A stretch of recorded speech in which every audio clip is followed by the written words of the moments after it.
मुझे president of India पे cheating का केस करने का।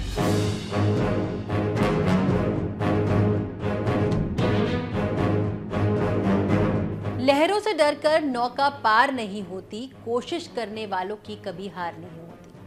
हमारे देश में कई ऐसे हीरोज हैं, मुझे लगता है मुझे उन्हें सुपर हीरोज कहना चाहिए, जिनकी कहानी बहुत ज़्यादा इंस्पायरिंग है, जो हमें बहुत ज़्यादा मोटिवेट करते हैं। इतिहास के पन्नों में इन्होंने अपना नाम तो लिखवा लिया, मगर कहीं ना कहीं थोड़ा सा गुमनाम भी रह गए। कई ऐसे लोग हैं जिनकी कहानी नहीं जानते हैं। अब हाल ही में फिल्म आई थी चमकीला में हमें अमर सिंह चमकीला की कहानी के बारे में पता चला। हालांकि बहुत लोग जानते भी थे, मगर कई लोग ऐसे भी थे जो ये नहीं जानते थे कि 1980 के दशक में चमकीला पंजाब के वो सुपरस्टार थे जो हर गली मोहल्ले में जिनका जिक्र होता था। बड़ी अलग शख्सियत थे वो। अब ऐसे ही कई सारे हीरोज हैं, कई सारे ऐसे सुपर हीरोज हैं जिनकी कहानी से हम शायद रूबरू नहीं हैं। जब तक रियल लाइफ हीरो उन्हें बड़े पर्दे पर नहीं उतारते हैं, तब तक हमें उनके बारे में पता ही नहीं चलता। अब कबीर खान ने अनाउंसमेंट की फिल्म चंदू चैंपियन की। फिल्म का पोस्टर सामने आया और कार्तिक आर्यन का जबरदस्त ट्रांसफॉर्मेशन देखकर हम सब हैरान रह गए। हमारी नजर पड़ी मुरलीकांत पेटकर की उस इंस्पायरिंग कहानी पर। मुरलीकांत पेटकर वो पहले पैरालंपिक खिलाड़ी है जिन्होंने भारत को गोल्ड मेडल दिलाया।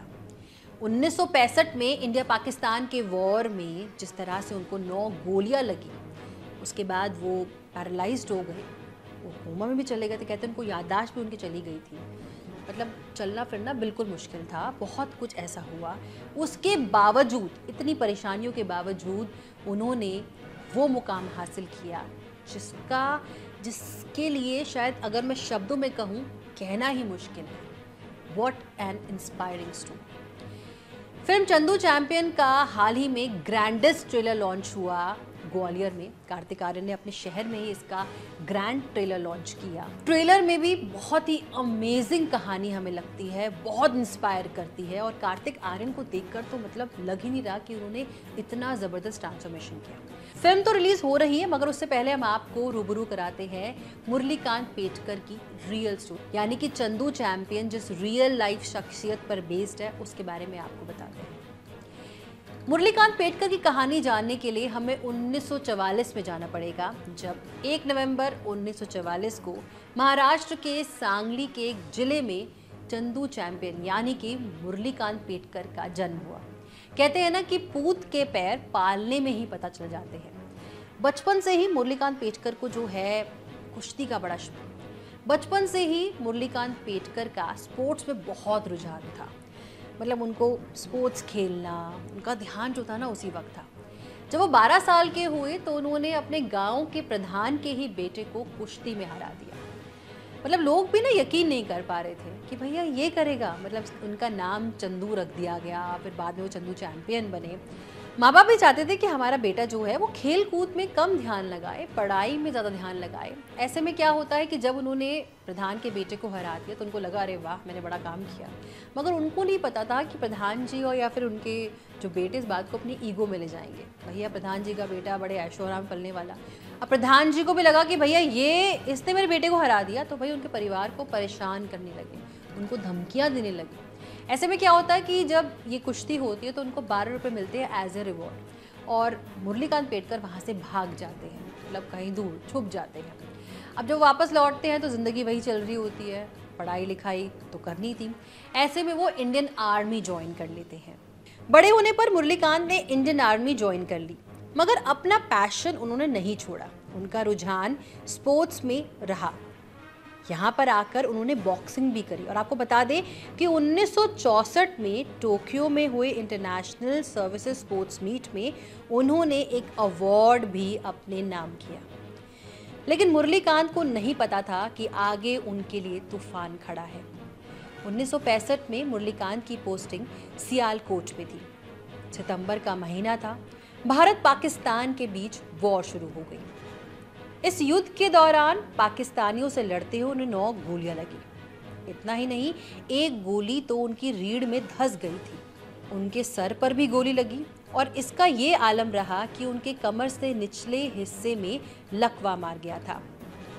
अगर रिपोर्ट्स की माने तो उस वक्त इस हादसे में उनकी याददाश्त भी चली गई थी। डॉक्टर्स ने उनको ठीक करने की बहुत कोशिश की मगर वो नहीं हो पाई।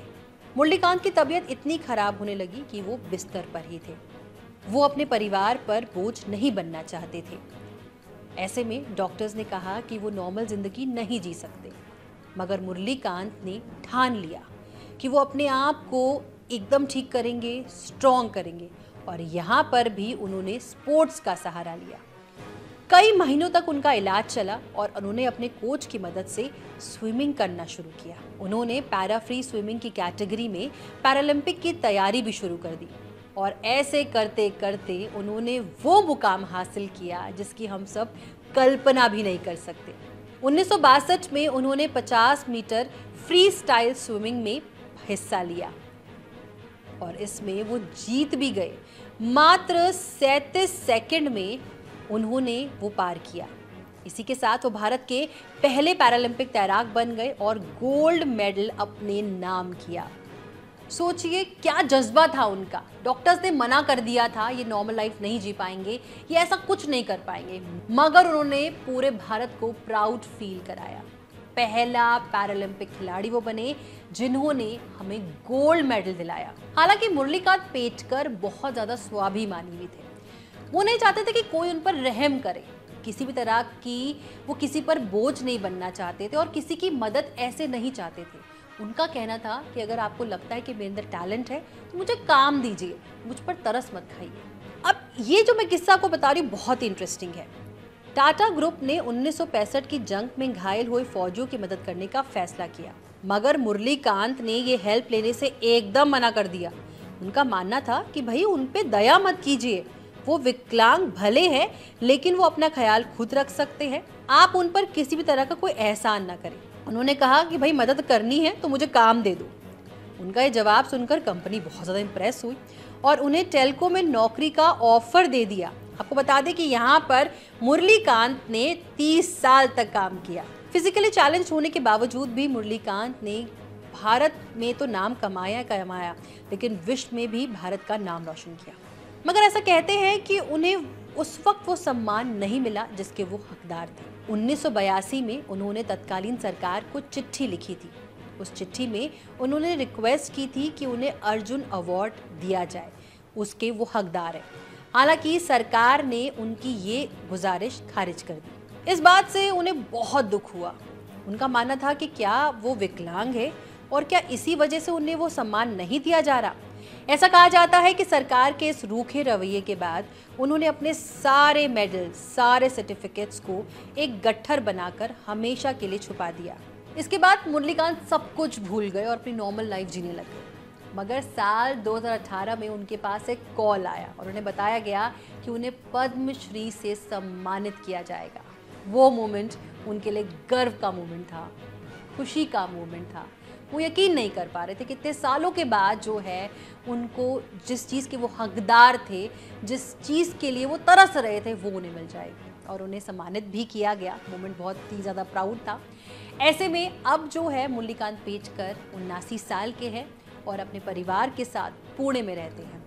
ये कहानी है लेजेंडरी पैरालंपिक प्लेयर और इंडियन आर्मी में रह चुके मुरलीकांत पेटकर की, जिसे कार्तिक आर्यन जो है अब चंदू चैंपियन के जरिए हम सब के सामने पेश करेंगे। ये फिल्म 14 जून 2024 को रिलीज होने वाली है। कबीर खान इस फिल्म को डायरेक्ट कर रहे हैं। कार्तिक आर्यन का भी ड्रीम प्रोजेक्ट है क्योंकि उनका ट्रांसफॉर्मेशन जो है वो वाकई में कमाल का है। कार्तिक बहुत ही अमेजिंग लग रहा है। मुझे लगता है कि शायद हम पर्दे पर ऐसा महसूस कर पाएंगे कि वो मुरलीकांत पेटकर से ही हमें रूबरू करा रहे हैं, क्योंकि ट्रेलर में ही ऐसा लग रहा है कि उन्होंने अपने अंदर मुरलीकांत पेटकर को इतने अच्छे से घोल लिया है।